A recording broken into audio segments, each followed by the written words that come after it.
Isang pinagpalang araw sa inyong lahat. Tayo po'y maghinilay sa salita ng Diyos, ang pinagbumulan ng awa at tawa ng ating buhay, ang salitawa.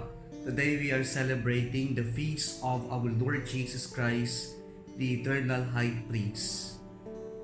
Ang ating piyestang pinagdiriwang ngayon ay itinalaga at naaproban lamang noong 1987.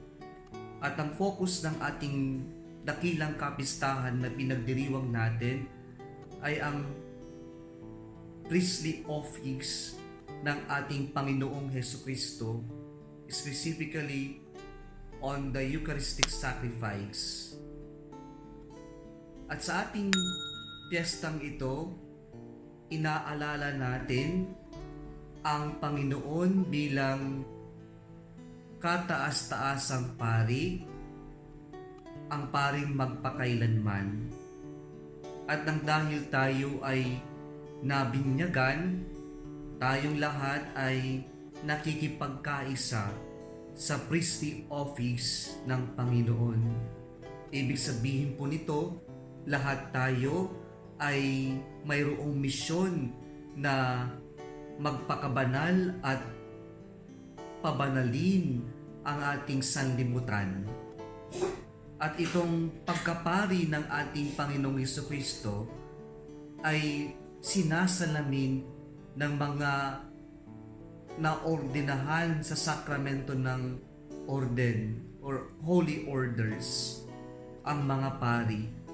Kaya napakahalaga rin sa araw na ito na kami, ang inyong mga pari, ay inyong ipagdasal na sana kami ay maglingkod gaya ng ating Panginoong Hesukristo, the Eternal High Priest. At ano ba yung priestly office ng ating Panginoon? Paano ba niya ito isinabuhay at ipinakita sa atin? Ang pagkapari ng Panginoon ay buhay ng pag-aalay. Makikita natin sa buhay ng ating Panginoong Hesukristo ay lagi siyang available, na iniaalay niya ang kanyang sarili from the moment of His incarnation, na ang Diyos nagkatawang tao, naging gaya natin, pwera lamang sa kasalanan. At ang buhay na ito ay inilaan ng Panginoon sa kanyang pag-aalay ng kanyang sarili sa pagtuturo, sa paggawa ng mabuti, sa pagpapalayas ng masamang espiritu, at sa paggawa ng mga milagro sa kanyang mga nakakasalamuha sa kanyang public ministry. And the final act of Jesus' self-offering is on the cross. Nang si Jesus, kanyang iniyalay ang kanyang sarili doon sa Kalbaryo, sa krus, kung saan ang kanyang mismong sarili ang naging alay para sa ipagkakapatawad ng ating mga kasalanan, para sa ating kaligtasan. At itong pag-aalay ni Jesus sa Calvary ay ating muling ginagawa sa tuwing ating pong iniaalay ang banal na misa.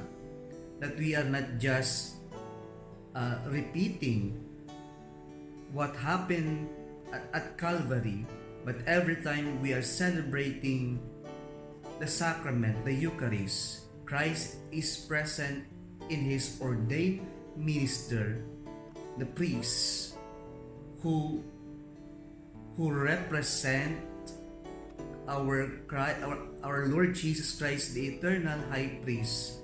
And so every time a priest celebrates the Mass, he acts in persona Christi Capitis, in the person of Christ the Head. Kaya po ang Diyos ang siyang nagdiriwang sa lahat ng misang dinadaluhan natin, at ang pare ang kanyang representative.